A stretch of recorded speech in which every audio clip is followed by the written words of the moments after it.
جو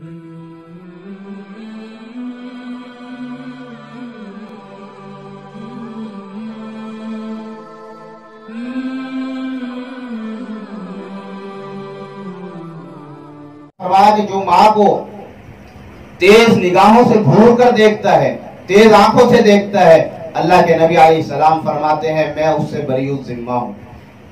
ادب المفرد میں ایک واقعہ امام بخاری رحمۃ اللہ علیہ نے لکھا ہے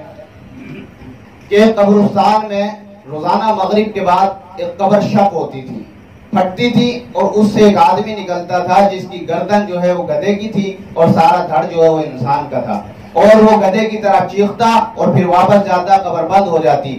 تو لوگوں سے پوچھا کہ بھئی اس کا کیا معاملہ ہے؟ تو لوگوں نے بتایا کہ یہ شراب خور تھا، شراب پیتا تھا، شراب کے نشے میں مست ہو کر جب یہ گھر پر آتا تو اس کی ماں اسے منع کرتی، اسے ڈانٹتی کہ بیٹا شراب نہ پیا کر، تو یہ اس نشے میں دھت ہو کر اپنی ماں کو کہتا تو گدھے کی طرح نہ چلایا کر۔